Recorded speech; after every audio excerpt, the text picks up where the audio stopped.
El consumo de drogas legales e ilegales ha descendido de forma generalizada en España, con la excepción del uso de hipnosedantes, que ha experimentado un crecimiento continuado, según los datos de la última encuesta del Plan Nacional sobre Drogas. Los datos de esta encuesta demuestran que las drogas de mayor consumo son, por este orden, el alcohol y el tabaco, aunque ambas han experimentado un importante descenso.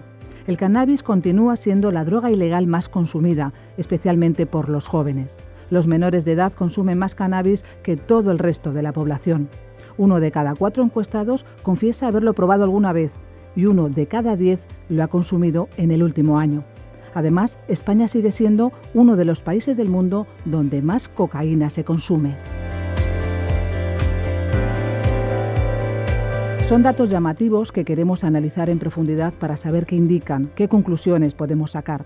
Para ello nos acompaña Emilio Ambrosio, catedrático de Psicobiología de la UNED, que lleva años investigando sobre drogas. Está con 2 invitados responsables del Plan Nacional sobre Drogas, para en esta ocasión hablar sobre las drogas ilegales.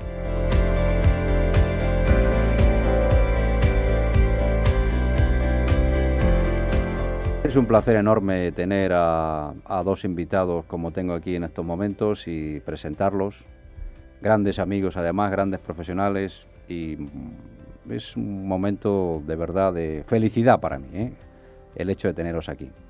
Tenemos al doctor José Oñorbe. Encantado de estar contigo. Él es el subdirector de coordinación del Plan Nacional sobre Drogas en estos momentos, y también tenemos con nosotros a la doctora Julia González Alonso. Muchísimas gracias, Julia, por venir. Gracias a vosotros por invitarnos. Ella es directora del Observatorio Nacional de Drogas, ¿no?, de España. Y aparte de ser grandes amigos, son de veras grandes profesionales, muy conocedores del tema, y por tanto, pues os agradezco mucho vuestra presencia, que ya lo he dicho varias veces, porque de vuestros conocimientos pues se va, por así decirlo, informar la sociedad entera, particularmente los alumnos de la UNED y cualquier otra persona que pueda estar escuchando, ¿no? Hay un asunto que quisiera yo que tratáramos en este programa, que es continuación de otro, y es el asunto referido al cannabis, una droga ilegal de enorme consumo en nuestra sociedad. Si no me equivoco, y si Julia nos corriges, en Europa España sigue siendo la número 1 en este tipo de consumos. La percepción del riesgo que tienen, sobre todo los consumidores jóvenes, es prácticamente nula, similar a la de drogas que consideramos legales, como el alcohol y el tabaco. Entonces yo quisiera que nos actualizaras un poquito los conocimientos que hay en ese tema y que sirviera de inicio para esta conversación que vamos a mantener, ¿no? Absolutamente de acuerdo, pero estando en la universidad no acepto lo de la palabra enorme. ¿Cómo la tenemos que llamar? O sea, hay un consumo sí, alto, pero no es enorme. Bueno. Es decir, que cuando hablamos, si hablamos de tantos por ciento, es que sepamos que gran parte de nuestros jóvenes no consume. Para eso, que es que parece que todo... No, para eso estáis aquí. Hay mayoría que no consume. El cannabis es de las sustancias ilegales la de consumo más prevalente, con diferencia con el resto, además. Estamos en torno por dar datos, no abrumar demasiado con datos, pero por dar datos que yo considero que pueden ser más relevantes, es decir, si hacemos 2 grupos de edad, de 15 a 64 años, todas las drogas se consumen más en las edades más altas, obviamente. Claro, tengamos en cuenta que entre 15 y 18, 15 y 17 estamos hablando de menores. Eso es. O sea, no solamente son drogas ilegales, sino que además estamos hablando de menores de edad.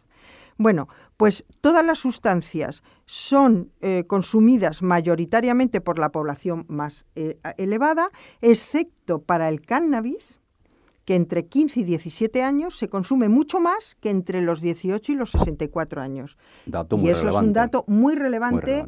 Y realmente yo diría, me atrevería a decir que hasta escandaloso. Eso es. Y sobre el que la sociedad española debe empezar a reflexionar.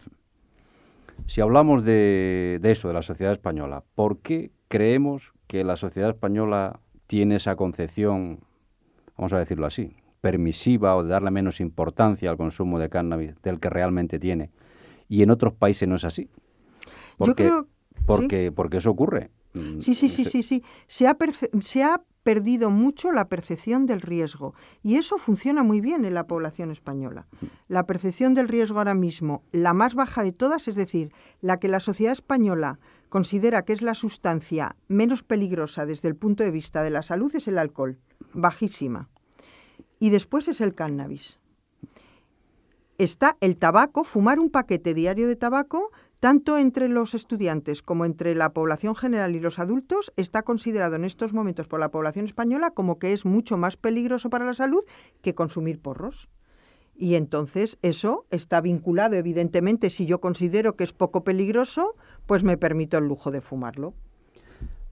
De algún modo, puesto que ya hemos comentado que en las sociedades democráticas es muy importante tener buena información para elegir, y además una información que sea adecuada, de algún modo puede influir, doctor Oñorbe, las noticias científicas que salen en relación con el cannabis, de que puede ser útil para mitigar algunos de los efectos de patologías como el cáncer.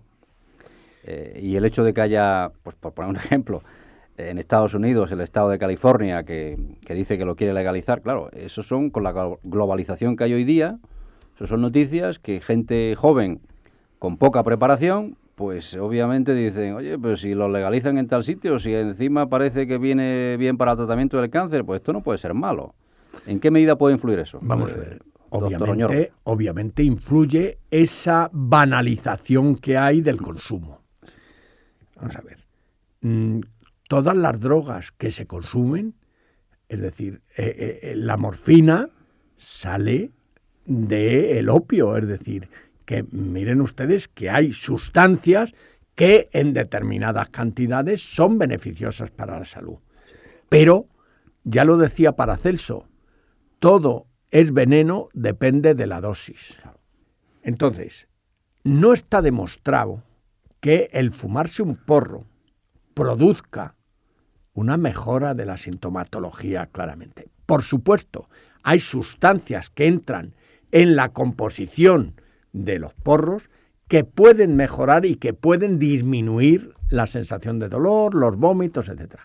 Pero parecería más razonable que se estudiaran esas sustancias, que se viera cuáles son esas sustancias y que se dieran en fórmula de comprimidos o como usted quiera, bajo control pero médico, en definitiva. Bajo un control y no fumándose, porque claro, no es que me siento mejor si fumo porro. Pues mire usted, ¿qué es eso de sentirse mejor?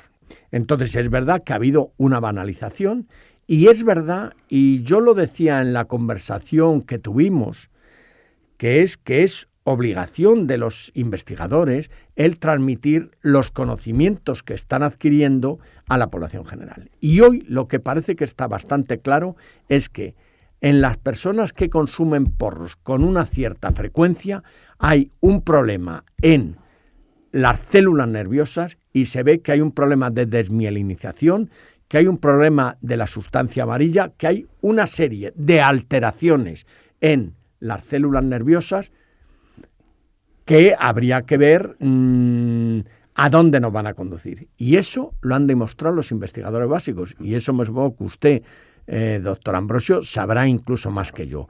Es decir, y eso parece que cada vez se está demostrando más que hay una alteración de las células nerviosas cuando se consume habitualmente porros. Sí, y mucho más cuando además esas células todavía están en crecimiento y todavía están en formación. Desarrollo, eso es. Es decir, en las personas, como decía antes la doctora González Alonso, de 14 a 17 años que todavía no tienen desarrollado totalmente el sistema nervioso central. Y eso se tiene que hacer consciente en la sociedad. Y un problema, no solo lo que dice el doctor Oñorbe, sino que un problema asociado es, por ejemplo, que pueden aparecer patologías graves como la psicosis. En las encuestas que manejan ustedes, digamos, se hacen ese tipo de preguntas. El tema de la patología dual está clarísimo y cada vez está más claro que hay una asociación entre los trastornos psiquiátricos y el consumo de drogas. Sí. ¿Es primero el huevo o es primero la gallina? Pero lo que sí parece es que el consumo de drogas, y ya no entro solo en el cannabis, sí potencia las posibles alteraciones psiquiátricas, psicológicas de las personas. Es decir, que pueden potenciar eso que podría estar larvado si no se hubieran consumido drogas. Y eso hoy, y de hecho la Sociedad Española de Patología Dual es una sociedad que en este momento está adquiriendo una relevancia porque es un problema que lo estamos viendo todos y ellos mismos, todos los psiquiatras y tal, te lo comentan, ¿eh? Pero concretamente en el caso del cannabis hay un riesgo mayor de aparición de psicosis, ¿no? Que se llama psicosis cannábica. ¿Tenemos datos sí. al respecto? No, ¿Son conscientes los jóvenes de que una, por así decirlo, consecuencia adversa del consumo de cannabis puede conllevar la aparición de psicosis en algunos de ellos? A ver, en nuestras encuestas no hay una pregunta que nos lleve a una relación directa del consumo y la patología psiquiátrica. Y además yo creo que eso que decíamos antes, que la percepción de riesgo en el cannabis es bastante baja, lo cual nos indica que efectivamente la gente que consume cannabis no conoce con claridad y no asume ese riesgo de consumir con la patología psiquiátrica. Y ahí hay mucho trabajo por hacer y ahí la sociedad debe dar una respuesta y cuanto antes mejor. Pero sí tenemos otro indicador entre nuestro sistema de información que es el indicador de tratamiento. Y a ese respecto sí puedo decir que de los menores de 18 años que en España están pidiendo tratamiento y están asistiendo y están siendo asistidos por problemas de drogas, digo que de los menores de 18 años, el 93% lo es por problemas relacionados con el cannabis. Pues es un dato importantísimo. Es un dato brutal, porque además tengo que decir... Enorme, diga el doctor Oñorbe que no. Enorme, que en los últimos, además, 3 años, el indicador es anual, el aumento es del 13, en fin, está aumentando, quiero decir, para no dar demasiados datos y abrumar. El dato es, cada año aumenta el porcentaje de chavales que van a consulta para ser tratados por problemas con el cannabis. Cuando una persona pide ayuda, es que ya es muy consciente de que tiene un problema y es que tiene un problema muy grave establecido. Eso es. Porque el reconocimiento de la adicción es un paso previo y no es fácil admitirlo. Así es. Con lo cual, que este dato es muy relevante. Así es. Es, bueno, casi el 100%. O sea que... ¿Y qué de puede los hacer menores de 18 años. ¿Qué puede hacer una familia ante un caso de estos? Un padre y una madre que se dan cuenta de que, bueno, pues hay más consumo de cannabis del que aparentemente ellos sospechaban. A pesar de la banalización que existe y que son desgraciadamente los padres muchas veces los que le quitan la importancia, como muy bien decía el doctor Oñorbe. Pues en primer lugar, reconocer que la adicción es una enfermedad. Es el primer paso. Convencer los padres, estamos hablando de los padres, convencer al chaval o a la chavala de que está ante un problema muy serio y pedir ayuda. El sistema sociosanitario español está perfectamente organizado para prestar y para dar esa ayuda. Y cuanto antes y más precoz esa ayuda se establezca, hay muchas más posibilidades de tener éxito. Decimos, pedimos ayuda. ¿Dónde recurrimos primero? ¿Al ayuntamiento? ¿Nos vamos a un centro de atención de drogodependientes?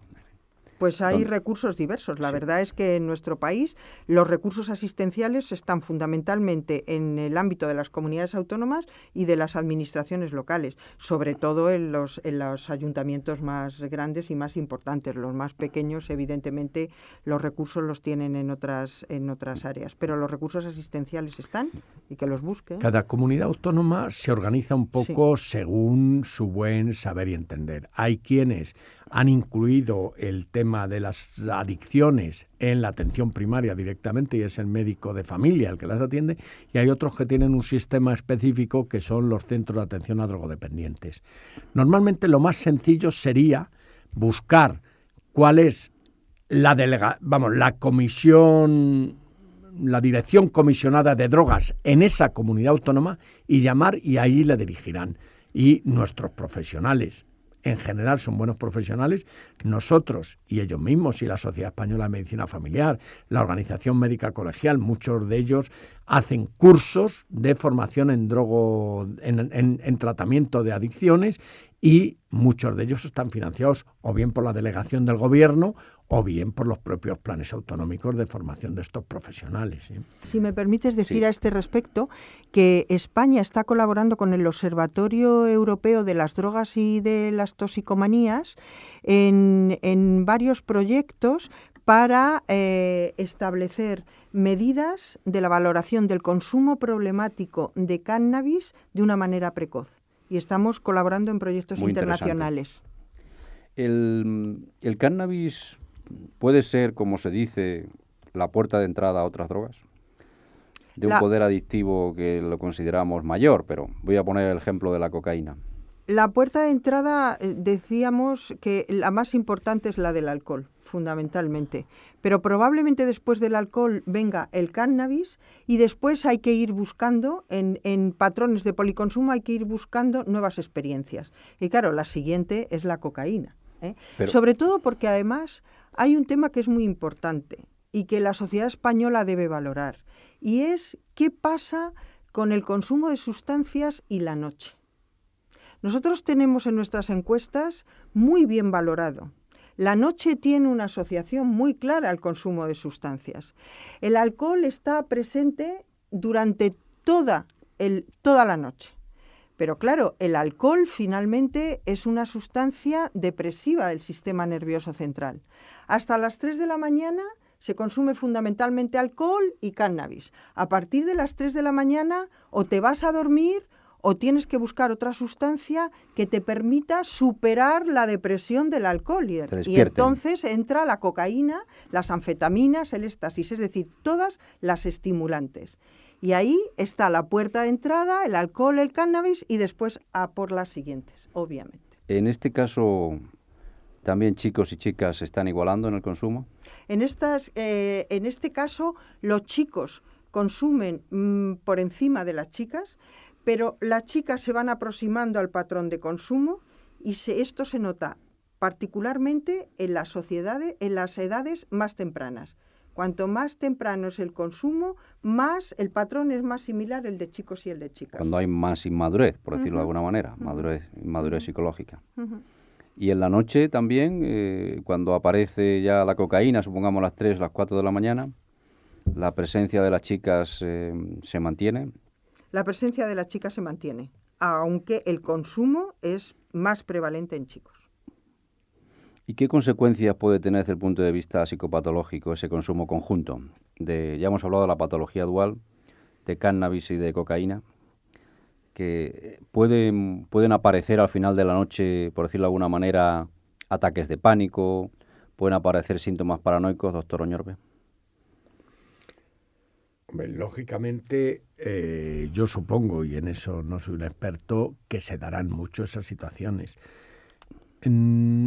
Lo que me preocupa es que en todas esas situaciones lo que hay, y lo comentábamos también antes, es una situación de desinhibición, es una situación de coger el coche a las 7 de la mañana, y todo esto a lo que conduce también es a muchas situaciones de riesgo social y de problemas de la convivencia. Es decir, ahí las peleas se producen a esas horas, las aglomeraciones se producen a esas horas, es decir, todo se produce pues eso a las 4 de la mañana, a las 5 de la mañana, y yo creo que está enlazado con esa unión de consumo. Lo que hay que pensar también es qué cosas podemos hacer para evitar el tinglado. Nosotros en este momento con la asociación, la Federación Española de Hostelería, hemos firmado un convenio en el cual estamos intentando potenciar el tema del servicio responsable y estamos intentando concienciar a la gente que trabaja y a los dueños de los locales en todos estos temas de que haya agua en los servicios para que pueda beber la gente y no tenga, porque claro, si una copa un botellín de agua te cuesta lo mismo que un Cuba Libre, pues me compro un Cuba Libre en vez de una botella de agua.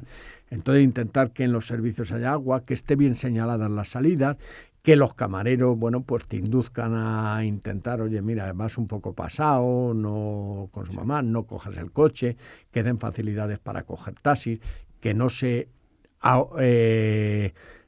sobrepase la capacidad que tienen los locales, que la música tenga también unos ritmos especiales. Todo eso estamos intentando concienciar a los profesionales de la hostelería en ese tema, y sabemos que es un personal complicado, porque tiene mucho turnover, o sea, que gira mucho, van aquí, van allá, hay gente que no tiene contratos fijos en gran parte. ¿Y no sería factible una norma que dijera a las 3 de la mañana todos los locales cerrados?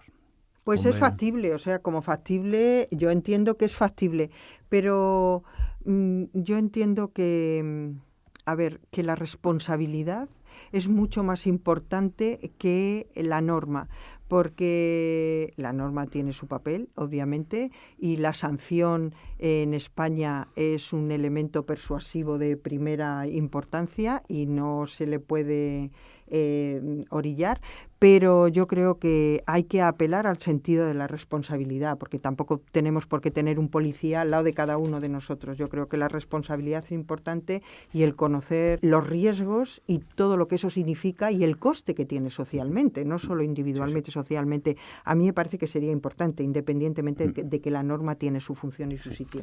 Y los locales están cerrados, pero luego el problema que hay es que, y aquí estamos en la universidad donde yo estudié hace ya muchos años, que tiene grandes espacios donde uno puede hacer botellón. Y no nos olvidemos que incluso hay algunos ayuntamientos en este país donde se permite, incluso se hace en botellódromo. Eso es. Es decir, que el prohibir y decir todos los locales se cierran a las 3 de la noche. Bueno, pero si usted está potenciando ahí en las afueras de Madrid para no molestar a los vecinos, no, mire usted, es un problema de orden público el tema pero también es un problema de salud y de responsabilidad del tema. Claro, convertir esto en un problema solo de orden público no es la salida, porque esto lo que es un problema de salud pública. Ambas sustancias, cocaína y cannabis, ahora mismo probablemente en la sociedad española sean las que causen más problemas de tipo sanitario, problemas de salud, más que la heroína. No. Bueno, no, sí. Más que la heroína sí, pero la que produce ahora mismo más problemas de salud es el alcohol, sin duda. Después el tabaco y después, en ese orden, a gran distancia, el cannabis, la cocaína, y la heroína está en una situación mantenida, pero muy baja, residual. La heroína muy residual prácticamente del mercado, que ahora parece que hay algún repunte. Vamos a ver, y lo habíamos comentado antes, entre tabaco y alcohol se llevan el 80% de los problemas de salud pública. Vamos, y digo el 80%, no sé muy bien específicamente, pero cuando se habla de carga de morbilidad, que sería el tema, si yo no recuerdo mal, al tabaco le dan el 7, me parece que es, y al alcohol parecido, y al cannabis y a la coca le dan el 1 o una cosa así, es decir, que estamos de 7-1. Pero por un problema de gente que lo consume. Claro. Porque claro, es que por cada porro que se fuman 10 cigarros. Sí. O por cada 3 copas que se toman, se fuman medio porro.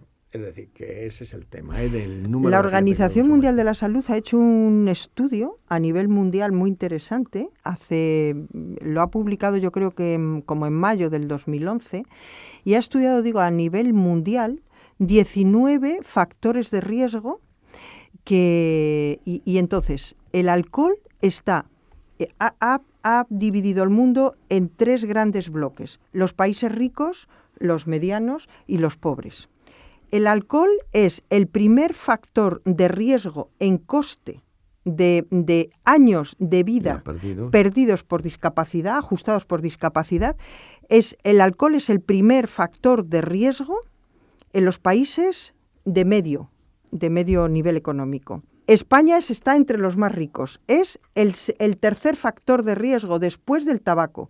Las drogas ilegales es el 18. De los 19 factores de riesgo, las drogas ilegales es el número 18. Penúltimo. Solo por encima de los problemas vinculados a la anticoncepción no elegida libremente. Y podemos decir que en parte tienen razón aquellas personas que comentan que en una sociedad como la española, un sistema sanitario de la seguridad social, están pagando impuestos para que gente que podía dejar de beber no lo deja, gente que podía dejar de fumar no lo deja, y que porque evidentemente y que suponen gente costes. que podría hacer ejercicio no lo hace, Eso es. y que gente que podría ser mucho más tolerante no lo es, y que gente que no... gente que toma que no mete tenemos- mano en la chorizo cartera. tiene el colesterol muy alto. Es decir, es muy relativo. No podemos ser talibanes, tenemos que poner cada cosa en su sitio, y yo creo que en el equilibrio está la verdad y lo bueno, ¿eh?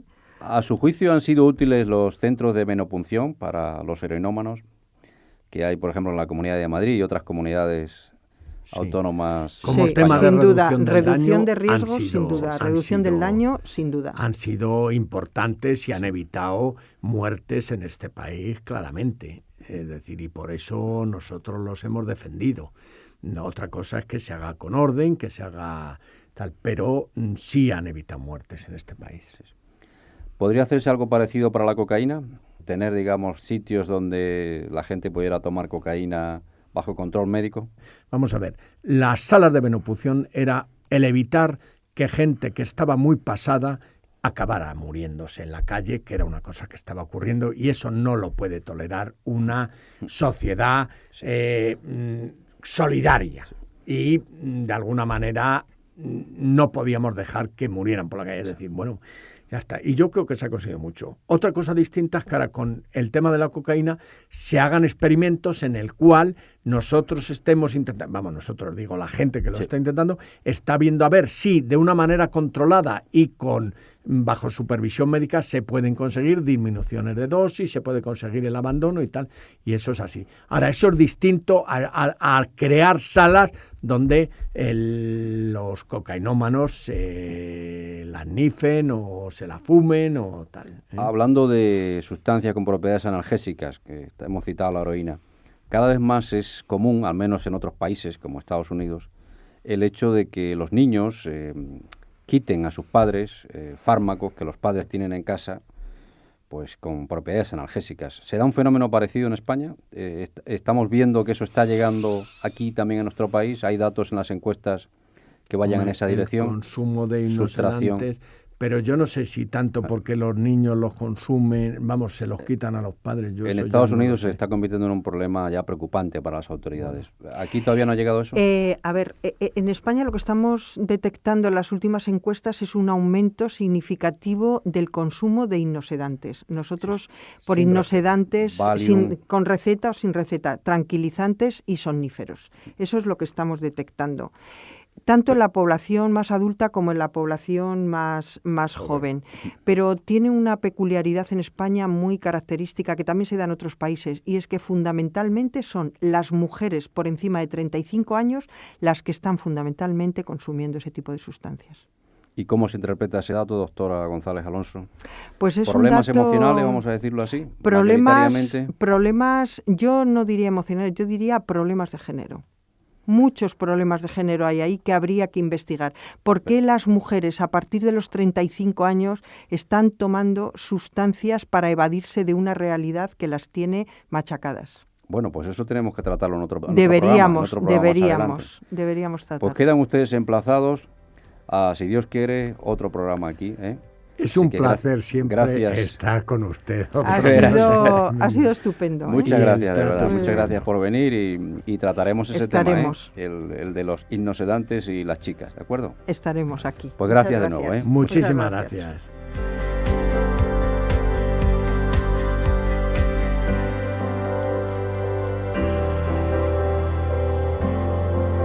Así despedimos a Emilio Ambrosio, catedrático de Psicobiología de la UNED, a José Oñorbe, subdirector de Coordinación del Plan Nacional sobre Drogas, y a Julia González Alonso, directora del Observatorio Español sobre Drogas.